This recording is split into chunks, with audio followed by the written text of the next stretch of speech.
I'm not too aware of crystal formation. Are people like finding this stuff in caves? I guess every crystal would be different, right? I don't know. You Yeah, mentioned too. every crystal is going to be different on where they're found in the ground and or in caves, but everything, it's all made from a different set of pressure and a different chemical composition makes these different crystals up. I think this is what a lot of the ancient alchemists was really doing in their studies, and it has to relate with our body because we do have thousands of crystals, throughout our body, much less the we call it the waters of life is what a lot of people refer to it to, and that's the plasma water that's inside our body. It's not actual water; it's more of a plasma. And it's not the plasma that's in your blood, but it's a plasma that's in the water, and it's made up of all these different liquid forms of crystals. So everything is based off of different. It would be different conditions would make up the different crystals. Personally, I think it relates to the ancient giants that used to have control of this realm. I think it's different parts of their bodies whenever it finally petrified during the last Phoenix event, what we call the flood of Noah. I believe it's all left over from that, just as like these veins of gold or veins of silver. I believe that that was all the different veins from different giants, and everybody was searching for monoatomic gold. You read like Stitchin stuff, and a lot of Stitchin stuff is just narrative that they was pushing, and he took his money deal and did what he did. But he does mention the gold, and everybody was searching for gold to fix an atmosphere, and it's like they wasn't searching for what we call gold, the yellow gold. It wasn't that. It was the monoatomic gold. It was white gold, and the importance of the white gold, um, or a white heart, because you read a lot about white hearts throughout history. This monoatomic gold, when it's heated up to a certain temperature, it disappears from this realm, and then when it cools back down, it reappears. Um, so that goes into the heart of white gold. Once you achieve your white gold, or if you go into scripture, it's a white robe.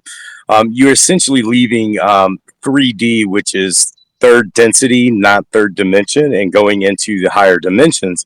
And the highest you can go would be the 12th dimension. That would be getting your white robe, and it would essentially give you the ability to not be seen here, as like what we would call a ghost or an apparition, maybe, kind of along those lines. Like I say, I think in like far, far out terms that a lot of people don't like to get into in the woo. By that same logic, would you have to heat your would you have to heat whatever you are up when you die, or is that the idea that compares to what you're talking about? The Yeah, yeah, yeah. It's like if you go into like some of the Far East or the Vedics or Tibetans, everybody all these monks, they practice different breathing processes. Well, once you start getting into different breathing techniques and everything, you get to a point where you figure out you can cool your body down or you can heat your body up. It could be the coldest day outside, but if you really focus and concentrate and do some proper breathing techniques for a couple minutes, you can severely raise your body temperature multiple degrees. So I really think that that's what some of these ancient monks and Buddhists, they was tapping in, essentially tapping into. They understood the how to alchemize the crystals in their body to transform themselves. we were talking about archaics a few different times recently because a lot of people seem to think that he has a lot of very good research and data points, and at the same time, it's kind of a little bit mixed in with some of the lore that we're fed with the heliocentric stuff about the planet, the phoenix, that return of the the well, Sitchin called it the ninth planet, I think, and then or the 10th planet, and Archaics talks about these events that reoccur, and the next one's supposed to be 2040, I think. But he's not a flat earther, really, and wondering if you think what your take is on him in general, or what the idea is about this planet coming in, which kind of goes along with the idea that the space there's space with these planets that are going to throw us off alignment or whatever. Yeah, absolutely. I'm a flat Earth person myself, but I do like his research. I really truly think he's on to some good information in regarding the Phoenix events. Like if you look at the Navajo or the Hopi or the Utes, they have us based on a flat plane as well. And if you go into their creation stories, we are currently living. Let's see, the Hopi is we're in the fourth world, the Navajo we're in the fifth world. But what happens is these catastrophic events. I'm not going to say it's a planet because, like I say, I think planets are more like a frequency that come in. Like such as like our stars, all these constellations, they get together and they produce a different kind of frequency. I personally think it's some kind of alignment with what we have out there now. All these frequencies come in and hit their apex, their prime moment on that 138-year cycle that he's speaking about. Because, like I say, the Navajo and the Hopi Indians, all their creation stories, they crawl out of the earth, out of the ground. They something forced their ancestors underneath the ground, and they had to survive underground. And then there come a time where it was time to come out from underneath the ground, and they come up, and like I say, everyone they crawl out of the ground. It started out the first world, I believe, was the black world. And then we had the blue world. That one was destroyed the same. And then we had the yellow world, and currently we're in the white world, what they would call the white world. So I do think that there was, like I say, I don't think it was so much like Planet X or like Planet Nibiru or whatever coming in, but I do think it's some kind of stellar frequency that is produced, and I can't say that it's not controlled by probably a combination of men and entities, what we would call our shadow government, that is truly in control of doing these resets. From what I gather in it, I really don't find it just being 100% a natural occurrence. Um, I think there's things there's technology out there that honestly that we have no clue about it. But like I say, I think it's these different frequencies. If you look at us like waters above, waters below, that would mean that we're in this kind of like a bubble. Well, if you would bombard that bubble with frequencies, it's going to have an effect, on what we call our firmament, our dome. And I think that's the reason why, like every capital in the U.S. has a dome building for the U.S. Capitol. Washington D.C. is a dome. There's domes over everywhere. There's domes. I think that's all remnants of designs from the very first world when we was very first put here. It was a reflection of what we're living in. We are in a closed, we're not going to Mars. Sorry to break everybody's hearts, but Elon's blowing some smoke up people's asses saying that we're going to Mars. If there is a place that's called Mars, I would say it would have to be beyond our ice wall that they have up, and it would just be extraterrestrial, extra land, not like out in no outer space. I don't think that we've ever been out of this because we can't go out of this. But I do think there is another layer of powers, and it could be entities. It could be like a super ancient AI system. I mean, if you look at our AI computers now, it looks like the upside down Tower of Babel to me is what it looks like, identical to these new supercomputers. So, like I say, it could be that we're in some kind of simulation. I'm not like disregarding that there's a creator. There's obviously a creator, and in a simulation, we would have a creator. Somebody would have had to create the simulation.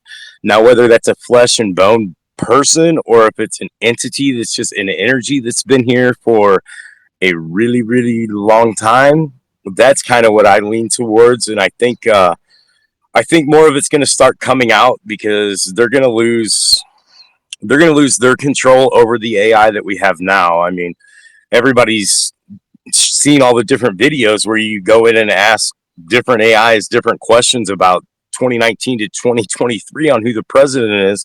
And depending on what AI you're on, you might get an answer and it might not know who is president. Just because, like I say, I think to me, it just all these old scriptures, all these old writings that you find, a lot of the petroglyphs, they tell a story, but then how easy would it have been for somebody to feed all these different stories into an AI and be like, oh, here's your religion, here's this religion, because everything overlaps. It's very intricately woven, and I don't think just common men and women without an ability to tap into some kind of technology. I don't think that was possible to happen across the whole realm. Yeah, I think simulation's not the best word because it implies it's simulating like a computer generated reality, or that we're a simulation of something else. Like we're just a copy of something, but that's not necessarily the case. It's more like just about the cycles being set, or maybe there's some kind of aid technologically that keeps everything, repeating. But that doesn't mean that the reality is a simulation. Archaic says simulation as well, but I think he just thinks about it as a soul, right? Like if you're a soul in a body, then it's like you're in a video game. But I think it's a bad word to use because it gives people the wrong idea of maybe what you mean or what he means, in that way. Yeah, absolutely. It's more like a codex. The entire whatever you want to call it, this realm. Some people call it the universe, but like I say, I don't do space. But I think it's like it is like a codex, a very highly sophisticated codex where when this set of wandering stars is lined up at this angle with those are lined up at that angle, all these are different frequencies and we're getting bombarded here with all these different frequencies. I truly believe that those frequencies can change everything, material, immaterial, all of the above. And the current time we're in, we're in what are we? We're in 3D, which would be the carbon phase, the material phase of everything. And they kind of hit it in, I guess, our national anthem with the words "from sea to shining sea." Well, if you take those two C's and relate it to the octaves, relate it to octaves, well, the next octave up, if you look at the Russell Walters elemental chart, the next octave up from carbon is hydrogen, which would be more like a free spirit per se. And like I say, I don't know. I say so far out, in the woo with most of my thoughts and most of my perceptions on everything. Like I think that that's what they're trying to stop, along with the jibby jab they did. But everybody's was worried about that, and it's like they did that to us. But if you start looking with the IEEE and the W band, they didn't need the jibby jab. Really, it was. I think that was kind of a control mechanism just to kind of see, because they don't need none of that to to have the IEEE or the W band. They're putting graphene and all these heavy metals in our different food. We're getting sprayed from above, So it's like I think that's why they're trying, because they're trying to keep more of us, I think, locked here in their cycle. I mean, for lack of better terms, Tartaria probably nailed this right on what this realm is, and Tartaria translates back to hell. I mean, and that's truly in the aspect of thing, that's where I think this what we call Earth is. We are located in hell now, and nobody realizes it. You know what I'm saying? That's truly where we are, and we're trying to build ourselves back up out of here. Like, take the zombie apocalypse in mind. Everybody was worried about the zombie apocalypse. Well, would a zombie know it's a zombie? If we stop eating for 3 days, our body eats ourself. What's a zombie do? Our zombie eats itself. It eats each other. Would we truly even know if we was a zombie? If we was all the Walking Dead right now? You know what I mean? Yeah, sort of. I mean, like just because our body eats itself, it's dying, so that would be considered a zombie. Yeah, absolutely. We're out here. Everybody's soda and drinks their favorite soda, and knowing nowadays, the soda, it all has artificial and natural flavoring. Well, that come out to the public a long time ago that it's the HEK239T gene, which comes out of the liver and out of different body parts out of aborted fetuses, and they're just feeding us. Essentially, they're feeding us ourselves, and nobody. You see a lot of videos out there. You see a lot of people talk about it, but nobody's really taking a stand. You know what I mean? If everybody would say no, we're not going to the fucking grocery store and buying your garbage.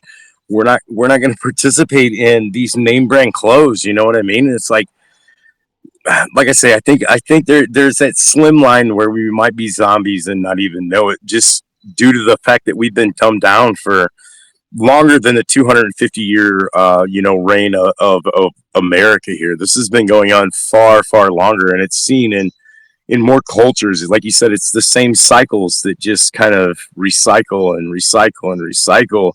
Kind of like Trump. Everybody's excited Trump got voted. My vote didn't go to nobody. I didn't vote. I don't believe in a governed mind. I don't believe in nobody needs control. Should there be some kind of law and order? Absolutely, but there was civilizations that work without a government, long before the government was ever invented. And then you get into like the reincarnation theory and some of what Trump said. He did make a phone call going to Saudi Arabia to talk to the prince, and he did say, "I am Cyrus, where's my scepter?"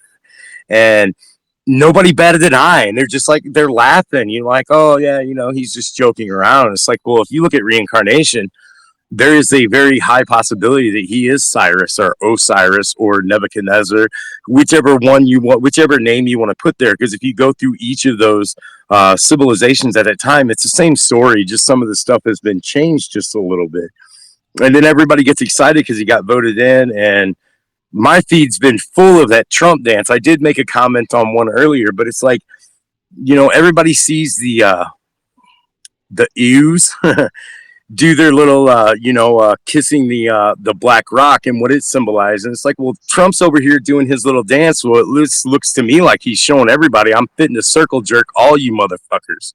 All you guys think I'm coming in here to do something great, which he may. You know what I mean? He actually may. But for anything great to change from where our country is today, economically and as a society, man, a drastic cataclysm, something catastrophic is going to have to happen for that change to come about. We've been in this system for way too long. Like I say, everything here is it's just in shambles, and I think everybody's looking like, oh, January 20th, it's going to be our savior. Man, I learned at a very, very, very young age that if anybody's coming to save you, you better save your own damn self, because it ain't going to be your parents. It ain't going to be this friend. It ain't going to be that friend. I do believe in a creator, but I don't believe in no Messiah is going to return and just be like, oh, you guys are all good. No, everybody's got to put in their work, and do their due diligence.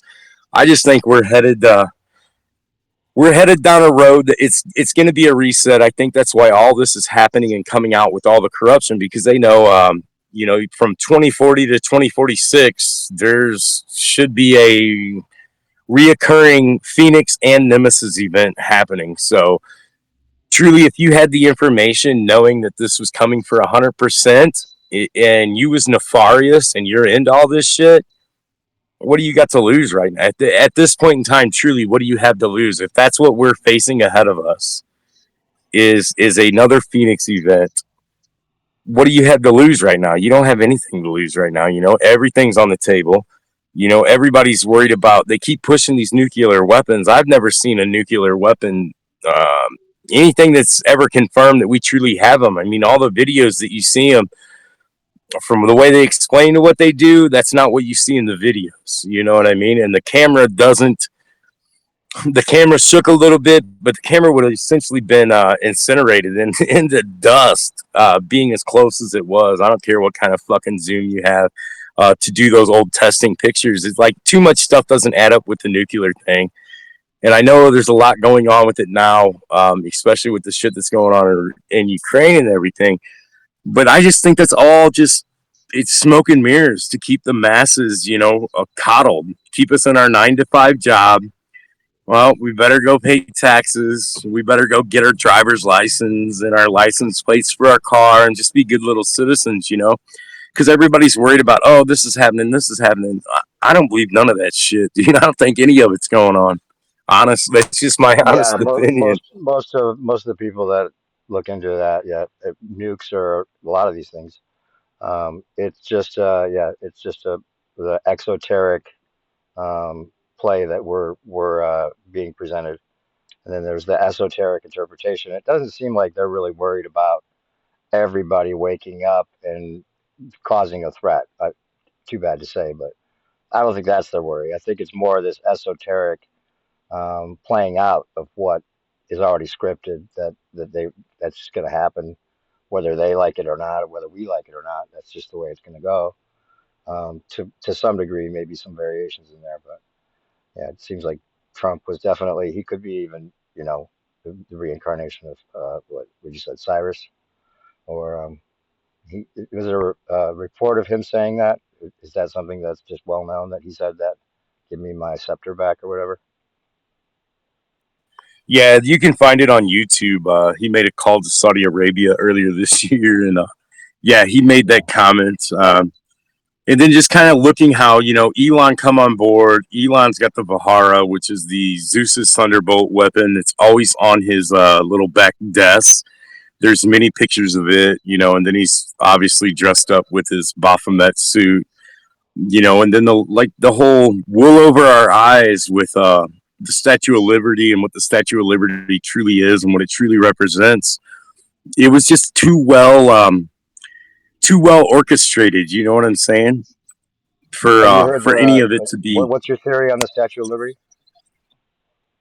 Statue of Liberty is a statue of Lucifer, the fallen angel. Yeah, that's one interpretation at least. Have you ever heard the Ooh, theory of it being the bust matches the bust of Cleopatra Selene? Like it's like right on the. It looks exactly like Cleopatra Selene. And Cleopatra Selene was the daughter of Cleopatra, obviously. But the story, this is just an interesting theory. It was part of the 39 part series called The Ring of Fire. That was way back, like, when I first figured out 9/11 and all that. It was one of those things that was just like putting like a bunch of information into one long documentary. It was kind of a little bit janky in its editing, but maybe that let it stay posted for a while or let it be allowed maybe. But it's really good. This, I guess, a daughter of a Freemason and collected her dad's works and looked into all this and she narrates it. Has anyone else heard about that? Anyway, the theory is that Cleopatra Selene, okay, so Jesus possibly was then the son of Cleopatra and the son of uh, Caesar, and that was uh, his name. Well, there's a whole book about the lost years of Jesus actually matching the traveling years of this character, which is the son of Cleopatra and Caesar. Um, his name was we call it when Caesarion, right?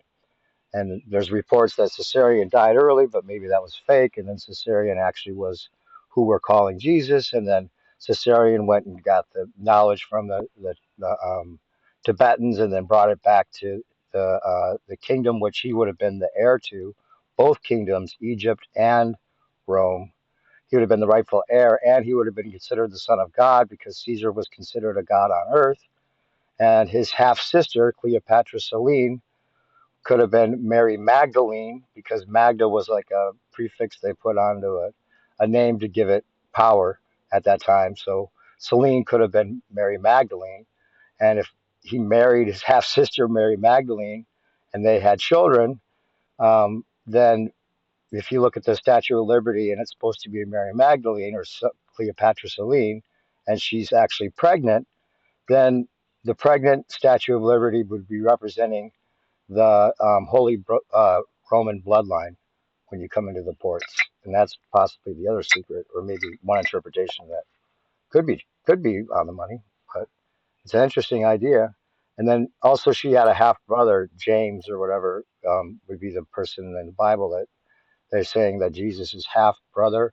It's confusing, I guess, in the Bible because it's his brother, but they're saying it's his twin, but it's not that James was a twin, but it wasn't his twin. It was Mary Magdalene's twin or Cleopatra Selene's twin, which would have been his half brother twin.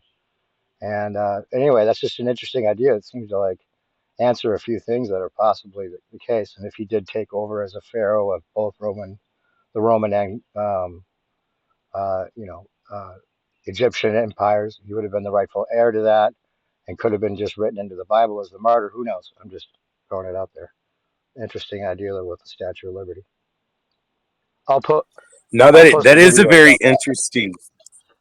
That is very interesting because I think when we say Egypt, we have Egypt that we know now with the Great Pyramids and everything. But whenever people say ancient Egypt, I don't think ancient Egypt was in Africa. I think ancient Egypt in the time of Zeptepi, the first time, I think it was right here in North America. And there's a lot of things throughout the Grand Canyon, a lot of things throughout the Four Corners region that kind of lead to that. Even up and down, like if you look at everything, it tells you the Nile River was supposed to have 7 tributaries. Well, the Mississippi River that has 7 tributaries to it. It's like Missouri or Missouri, as in a kind of a hawk to either Horus or Ra. Both of them must right.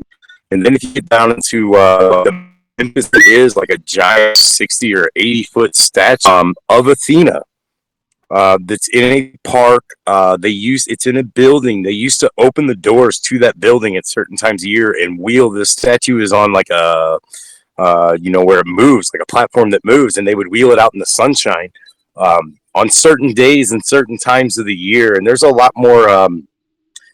There's a lot more old obelisks in this country than what everybody knows. The one in Washington D.C. There's a very large old one in Sioux Falls in Iowa. That one's pretty massive. There's some up in Lincoln, Nebraska, North Platte, Nebraska. There's obelisks. Like there's a lot more obelisks than what they kind of lead onto, and really kind of what made me start leaning towards, whenever they speak of Zep-Tepi in the first time and all these great pyramids. I grew up outside of St. Louis, so I've been to the Cahokia Mounds a lot. I believe that was the original location of the first Great Pyramid before what we see over in Egypt now. But really, what kind of nailed it in for me, I went and visited Carlsbad Caverns in southern New Mexico earlier this year. Before you go down in the cavern, there's like this big amphitheater. The place is obviously used for probably nefarious rituals at that particular cavern, I would imagine, due to some of the namings of the room. But before you get down in the cavern, it's this massive opening, that goes down into the ground. But there's this dark layer of rock. It's about 8 to 10 inches width that you can see. It kind of it's like a neon light because it's against some white sandstone and limestone that make up the entire rest of the region. But that line, the only place that I've ever come across the word Zep-Tepi was whenever I looked into ancient Egypt. That line is known as the Zep-Tepi line down there. And I kind of asked a couple questions, but they work for the Department of Interiors is essentially who these guys work for whenever you work at one of these national or state parks. It's the Department of Interiors that run it. But I started asking questions, and I really didn't get nowhere with any questions that I was asking at that location. But I did ask the curator of the museum there at Chaco Canyon, as I stopped there a few weeks later, was asking about the Zep-Tepi. And when I asked that question, that dude literally looked at me, turned around, and walked back into a room that I didn't have access to, and stopped answering questions whenever I asked what was the correlation. How did this get named Zep-Tepi whenever the only other place you see that word is in ancient Egypt? And he just kind of looked at me, turned around, and walked off into this, I guess it was his office. And I didn't get no more questions with the guy, like I say, it's just kind of, you find all these weird coincidences, especially there's so much hidden in our state and national parks, our national forests and stuff that people don't even realize. They go in and they go into the interpretive center to get their little map and hear what they have to say about it. Well, that's what the narrative wants them to say. I recommend if you're going to a state park or any of these places, go in on your own. Ask the ancestors, ask permission to be on that ground. Ask your creator, please show me, what's really going on here. Because a lot of times you're going to make these connections, or people call them get downloads, and then go to the interpretive center last and see if it even makes sense. It doesn't even make sense to what they're saying. You know what I mean? What they're saying at all. Like you go to Mesa Verde over in southern Colorado, there at the Four Corners. It's one of the largest cliff dwellings that's still intact, nicely preserved. Um, but they try to sell you that that's where they was, and it's like that isn't where they was, because you can walk the flat top mountains that are right there at that location, and there's foundation stones everywhere, all throughout the top of that. That civilization lived on top of the mountain before something happened, and they had to go down in the valleys and build down there and live. You can obviously tell it's two different styles of building, two different timelines, but nobody wants to answer your questions. Like when you go in and start asking them about it, they don't want to answer your questions on it, or they don't know. They just sell you the same narrative. Oh, it's the Pueblo and Indians. They was here at 1100 AD, and it's like, dude, that's there. There's no way. If they was there at 1100 AD, who was on top of these mountains before 1100 AD? Because this rock is way older. These structures are way older, but nobody wants to discuss, what's really going on. So, yeah, I mean, I do a lot of traveling. I'm a nerd in that aspect. I go to every state park or any kind of old site that I can go to. I try to go because I'm trying to piece some stuff together. There's far more that's being hidden from us than what's being For told. sure. Hey, before I forget, I came in earlier to ask you to begin with about the crystal that you wear. That you said had a really strong effect, the high vibration. What was it called? That is, it's moldavite.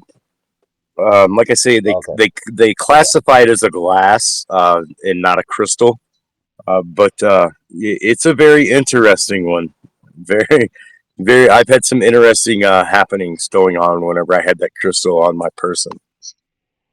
And you have some links for your recommendations and people if they have a sign that doesn't comport with Tiger Eye or whatever. Is there like a guide you follow or a certain reference that you go by? Yeah, give me a second, and I'll post a link down in the chat that relates the different crystals with the different zodiacs. Cool, thanks.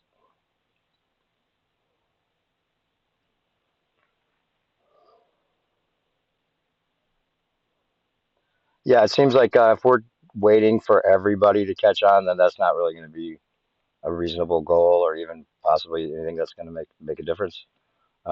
Because if it seems like everybody catches on, that's probably the script that they're following anyway. Unfortunately, maybe or ironically, if we're successful, they're going to get the reset because of us, or they're going to blame us, or something like that, maybe, or they'll have the outer ponder alien invasion, be the ancient ancestor outer ponder, um, you know, uh, reveal of the flat Earth that they could use to their advantage. So it's interesting. It's kind of like a play. You have to just not to say you shouldn't do anything or shouldn't try to figure it out, but to think that we're gonna like wake enough people up that it's gonna be some kind of revolution. Well, if that happens, I suspect that's probably because they orchestrated that as well. Too bad, but most likely the case.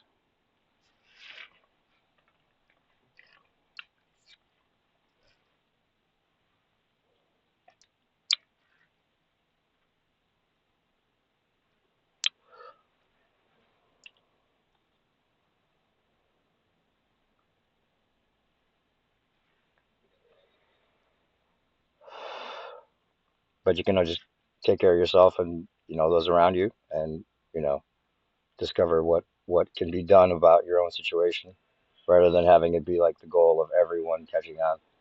I think that's something that's not really talked about as far as flat Earth goes. Like, is that the un the unspoken goal is to get everybody to figure it out so that things will change? Well, yeah, but I don't know if that's what they want, because it seems like they could use that if they saw it coming, regardless if they planned it, even if it was organic, they would just figure out a way to maybe use that as a way of like you know reverse engineering a golden age like Trump was talking about, and making it be like maybe not all bad, but at the same time probably very scripted.